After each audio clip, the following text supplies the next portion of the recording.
In March 2020, there seems to be a disaster. Due to COVID and a lockdown, the prince and all princes had no income anymore. Despite that, they reached 2 finals and 1 semi-final of the LBK, the singing contest in Limburg. Okay, they don't sing like a nightingale. They are not the next Beppie. And they are not as pretty as Andy and Roy, for example. And they don't have the X Factor like Marlon Rutte. What them makes special is that they are just like you. Besides that, they love Vastelavning, they feel Vastelavning, they breathe Vastelavning. They give each performance 111%.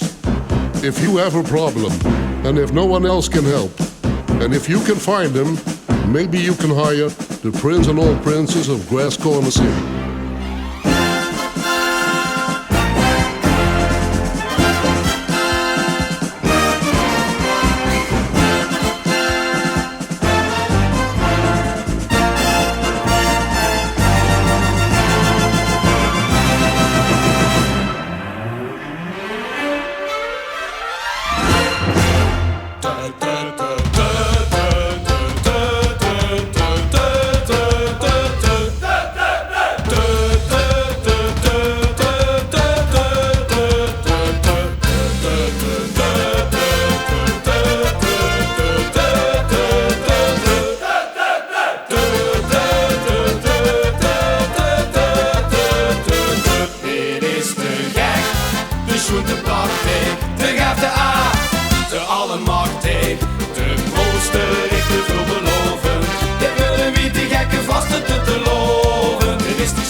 En met witte ijzersteun zingen witte onderliep. We zien de koning te riek.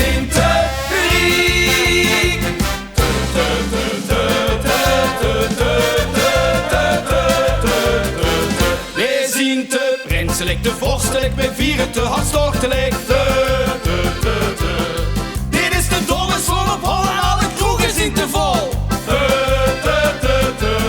Tot witte nachtelijke weer doorknallen door een Stijnse moor. En witte held die we weer plegen tot het allerlaatste.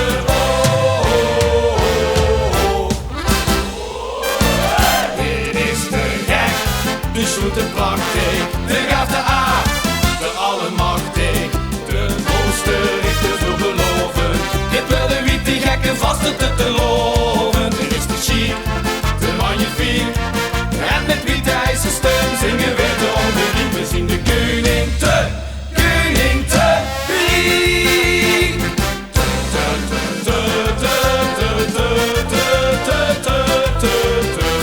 Dit is te vals, te de mol, te veel steken, te veel rood.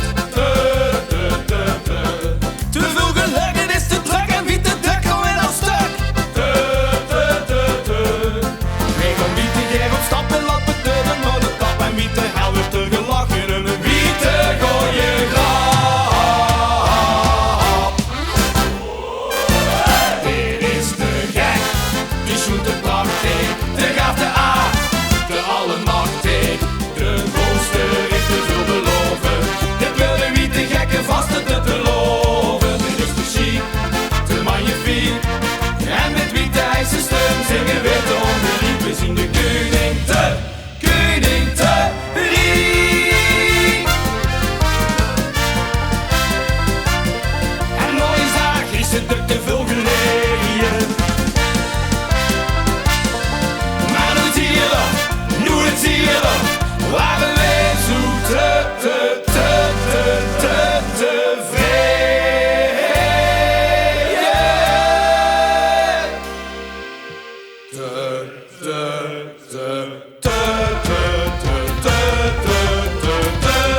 Kleuter, ga toch vegen?